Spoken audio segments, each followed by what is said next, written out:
ఈ రోజే సబ్స్క్రైబ్ చేయండి మీ ఫేవరెట్ షోస్ చూడండి.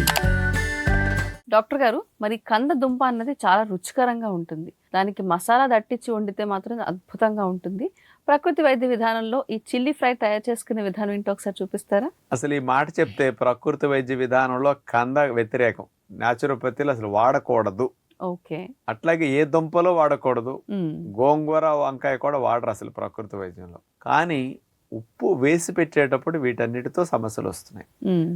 ఉప్పు వేయకుండా వండుకుంటే మరి అసలు వీటి వల్ల అలర్జీ రాదు అని మనం ఉప్పు లేకుండా వండి తినిపిస్తున్నాం. మ్మ్. కంద ఫ్రై అంటే బాగా గొప్ప గొప్ప అతిథులు వచ్చినప్పుడు, కొత్త అల్లుడు వచ్చినప్పుడు, వియ్యంకుళ్ళు వారు ఇట్లా వచ్చినప్పుడు మాత్రం స్పెషల్గా చేసే ఫ్రై కంద ఫ్రై. అవును. మన న్యాచురోపతి పద్ధతిలో కూడా అస్సలు నూనె లేకుండా బాగా నూనెసే ఫ్రై కంద ఫ్రై. మ్మ్. అస్సలు లేకుండా కూడా చాలా టేస్టీగా మన ఆశ్రమంలో కూడా 15 రోజుల క్యాంపులో ఒకసారి కంద ఫ్రై కూడా పెడుతుంటాం మనం. బ్రహ్మాండంగా తింటారు. అలర్జీలు లేకుండా కూడా భలే సింపుల్గా. కందకు అలర్జీ వచ్చేవారు కూడా మనం వండే విధానం మంచిగా ఉండటం వల్ల అలర్జీ రాకుండా కూడా వాళ్ళు తినేయగలుగుతున్నారు. మ్మ్.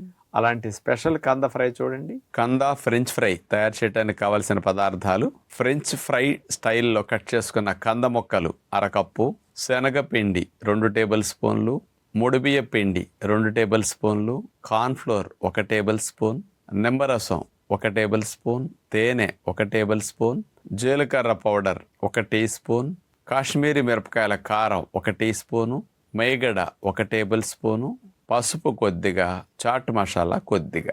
ముందుగా ఒక చిన్న బౌల్ తీసుకుని అందులో పసుపు, నిమ్మరసం, తేనె ఈ మూడుటిని కలిపేసేయాలి. అట్లా కలిపిన ఈ మిశ్రమంలోకి ఫ్రెంచ్ ఫ్రై స్టైల్లో మనం కంద ముక్కలను అట్లా కట్ చేసుకున్నాం పొడవుగా. వాటిని ఈ మిశ్రమంలో వేసి అలా తేనె నిమ్మరసం మిశ్రమంలో ముంచిన కంద ముక్కల్ని తీసుకొచ్చి ఆవిరిలో పెట్టి ఉడికించాలి. అంటే ఈ కంద మొక్కల్లో ఉప్పు వేసుకుని మనం ఫ్రై చేసుకునేటప్పుడైతే ఇలా చేయక్కర్లేదు. ఉప్పు వాడినప్పుడు ఆ మొక్కల్లో చప్పదనం పోవటం కోసం తేనె నిమ్మరసం కాంబినేషన్ పసుపు కలిసేసరికి ఆ మొక్కల కొద్దిగా టేస్ట్ చప్పదనం పోయి కమ్మగా వస్తాయి. 5-6 నిమిషాలు అట్లా పచ్చిపోయేటట్టు మగ్గనిస్తే చాలు ఆవిరిలో. అలా వచ్చిన వాటిని మనం తీసుకుని బౌల్లో వేసేస్తాం. ఇలా ఉడికించిన కంద ముక్కలకి వాటిపైన శనగపిండి, కాశ్మీరీ కారం, ముడిబియ్య పిండి, కొద్దిగా కార్న్ఫ్లోర్, జీలకర్ర పొడి కొద్దిగా, చాట్ మసాలా కొద్దిగా తేనె వేసేస్తే చప్పదనం ఉండదు, తీపి రాదు. కానీ ఇవన్నీ అంటుకోవటానికి కూడా తేనె జిగురికి బాగా పనికొస్తుంది అనమాట. ఆ కంద ముక్కలన్నిటికీ ఈ మసాలా అంతా కాస్త పట్టించేసేసి ఇక గ్రిల్ నాన్ స్టిక్ తీసుకుని మేగడ రాసేసి అది వేడెక్కిన తర్వాత దాని మీద కంద ముక్కలు అట్లా వేసేసి సన్న సెక్క మీద వేగనివ్వాలి. ఓవెన్ ఉన్నవారు ఓవెన్లో కూడా పెట్టుకోవచ్చు.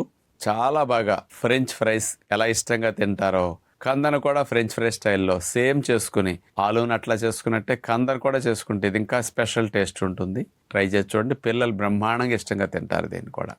కంద వాతం చేస్తుంది. కంద తింటే నొప్పులు ఎక్కువ అవుతాయి. కంద తింటే అలర్జీలు ఎక్కువ అవుతాయి.